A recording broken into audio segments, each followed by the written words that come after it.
Okay. Hey guys, what's up? My name is Lilia, and in today's video I'm going to talk about all the assumptions you have about me. I'm naturally a very defensive person. That is one of the reasons why I went to law school. I just love arguments and winning them. But when it comes to YouTube, I am usually really chill.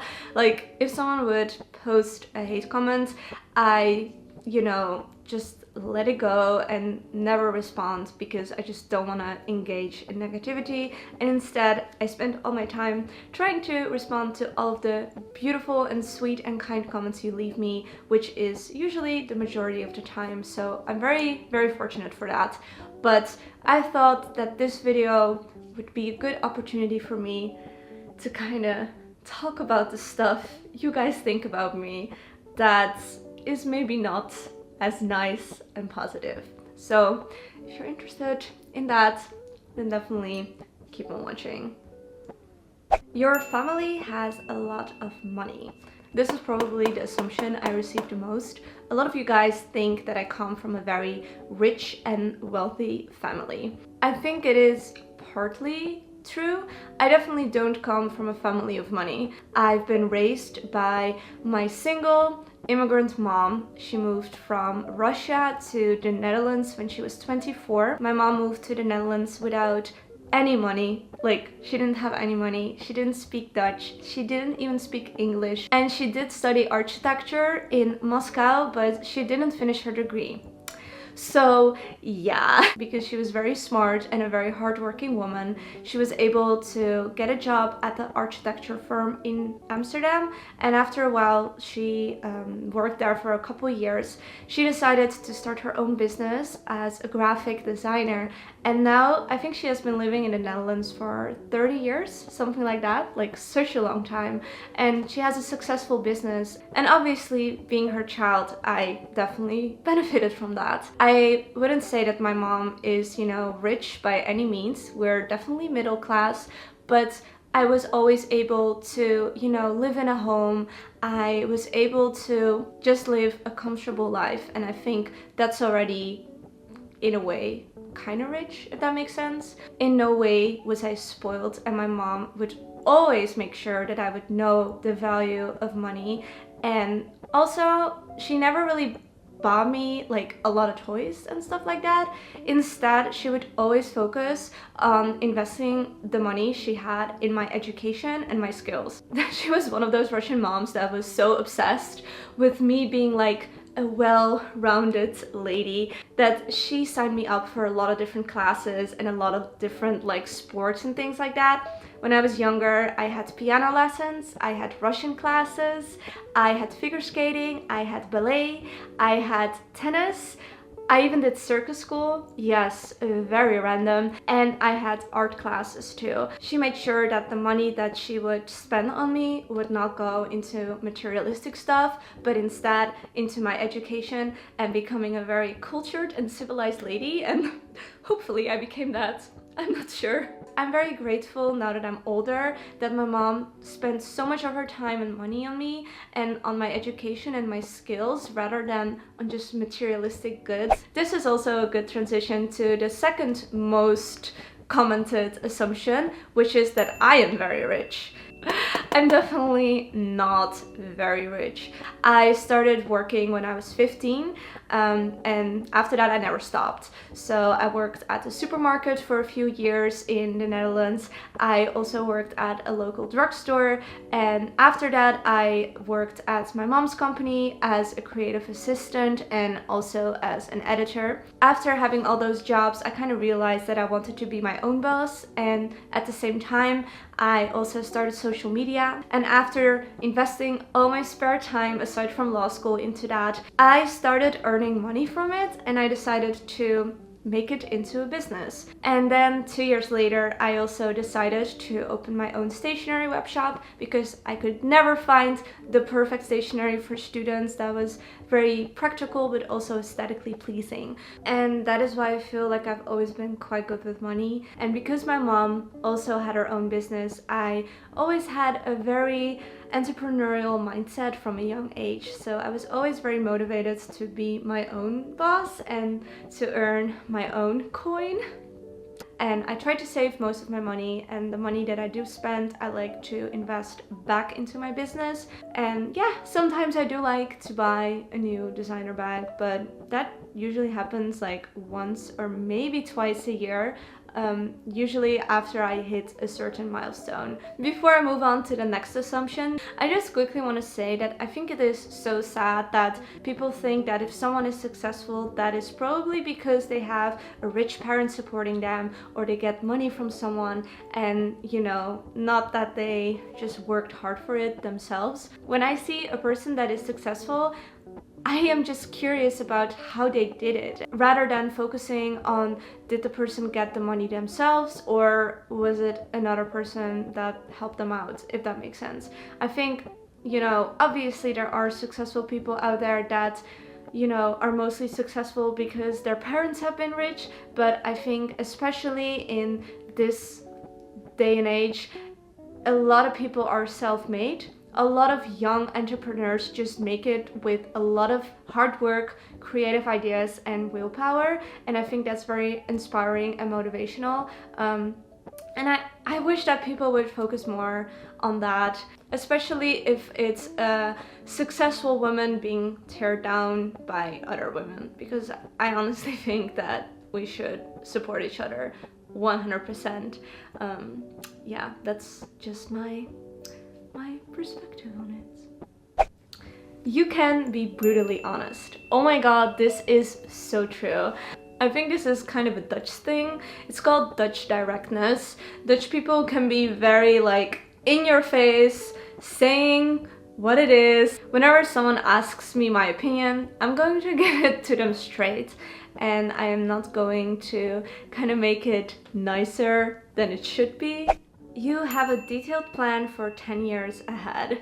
This used to be very true, and I think it's kind of noticeable in my older videos, especially my older law school vlogs. When I started YouTube, I had this very clear vision of me becoming the best criminal defense attorney in the Netherlands. That was like my #1 goal. When I got older and I started understanding a little bit more about life, I realized that life has a tendency of kind of fucking up your plans. Not even in a bad way, but slowly but surely I started to realize that I was holding on to this idea, to this plan, to prove myself, but also to prove others that I would be successful in something, that I could do this, that despite all these people saying that I couldn't, I would prove them wrong. So instead of focusing on my happiness, I had this obsession of, you know, showing my worth to the world. And I thought that the only way that I could do that is by sticking to this plan I made when I was 18 years old and just started law school. I think one of the reasons why I realized that I didn't want to become a criminal defense attorney anymore was when I discovered that what I was doing as kind of a side hustle, my social media and my YouTube, was becoming such a big part of my life, and I was getting so much joy out of it. My social media presence started with me just writing down some little blog posts about the outfits that I wore and creating Primark hauls on YouTube, but later it expanded into this community of very motivational and inspirational and just kind and sweet women and men too. If there's one thing that I recently have learned over and over again, it's that life is everything but stable. The only thing that we can be certain of in life is that nothing in life is certain. That is one of the philosophies I just strongly believe in. I think that life, just like Heraclitus says, is in constant flux and motion. We have all these ideas and all these dreams, but we honestly have no idea how our lives are gonna play out. And we don't even know if the sun is gonna rise tomorrow, honestly. There are like philosophers that argue that, such as David Hume, that causality is actually a social construct, and we cannot argue that causality actually exists, but that takes it a little bit, you know, a notch too far for just this very casual assumptions video. So after that life experience, I realized that I really cannot plan life that much, especially not for 10 years. So now I live more by the philosophy of looking at the opportunities that I have in front of me and making the best out of them, rather than planning everything ahead and trying to fixate on this certain path that I created for myself in my mind, and instead just going with the flow of life. Always so stylish, never a pajamas day. It's correct that most of the days I do like to look dressed up. I definitely have days where I just want to chill without any makeup on and yeah, just live my best life in my PJs. You were always very mature for your age. 100% correct. My mom would always tell me that I was a very old soul. Whenever I was younger and someone would ask me how old I would always tell them, yeah, I am 4 years old, but from the inside, I'm 41. Like, what? I just always felt way older than I actually was. I think one of the reasons why was because my mom and I had a very interesting dynamic and interesting relationship, because it was just me and my mom growing up, and we didn't have any family in the Netherlands either. It was most of the time just the two of us. And because my mom was going through a divorce with my father, my mom really conveyed in me and kind of saw me as her best friend rather than as her child or daughter. I had to deal with a lot of grown-up shit while being quite young and not grown up at all, and that definitely made me, I think, grow up very fast. I always hang out with adults and not with kids. I didn't really have that many kids friends because I usually got bullied a lot. So yeah, I do feel like I've always been very mature and very independent from quite a young age. You feel confident in your body. So I think I almost spilled my hot chocolate on my floor. Great. I feel like we women are socially pressured into feeling at least insecure about one thing when it comes to our bodies. And I want to say that when I was younger, I was such an insecure girl. Like, I was bullied a lot, as I kind of mentioned before too. I was very different. Like, I was always kind of overdressed because I was that into fashion. Yeah, I always stood out a lot, and I feel like if you stand out, especially in Dutch culture, where everything is very about being normal, because that is already crazy enough. Yeah, that is literally the main saying in the Netherlands. For that reason, I did get bullied a lot, and I felt very insecure about my body. I would hear things like dwarf or like gnome or things like that all the time, and it definitely made me very insecure about my body and my height. And yeah, I always kind of felt not pretty enough to, you know, like be adored by guys. But when I got older, I not only realized that, you know, it doesn't fucking matter what all these people say about my body and my height. Confidence is something internally, and, you know, loving your body does not come from getting compliments from other people, but it comes from you accepting the way you are. And I started to be way more accepting of myself, and that's also how I learned to love my body. Now I'm definitely confident, but I used to be extremely insecure. You only strive to hang out with people who have a lot of followers on social media. What?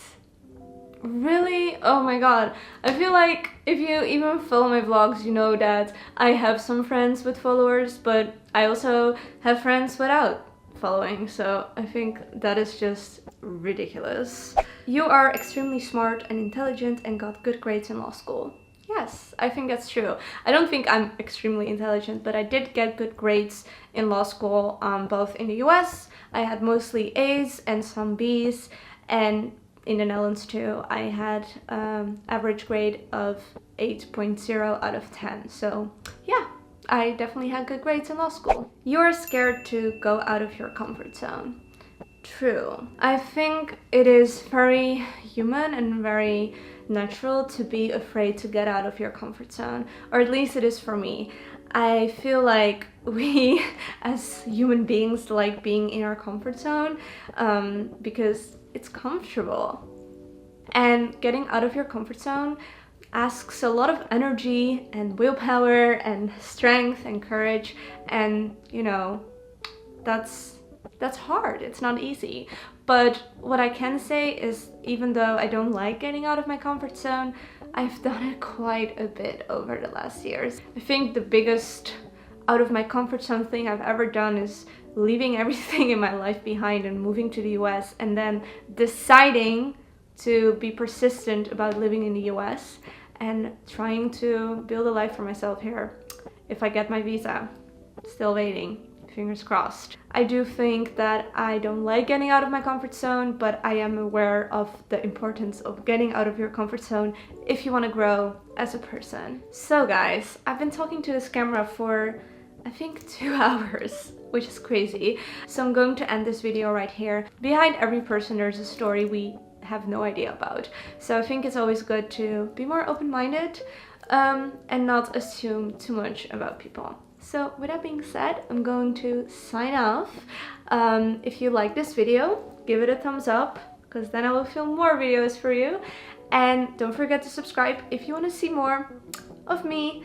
And leave me a comment down below if you had any of these assumptions as well about me and they changed, or if the things I told you didn't change your mind and you still think the same thing.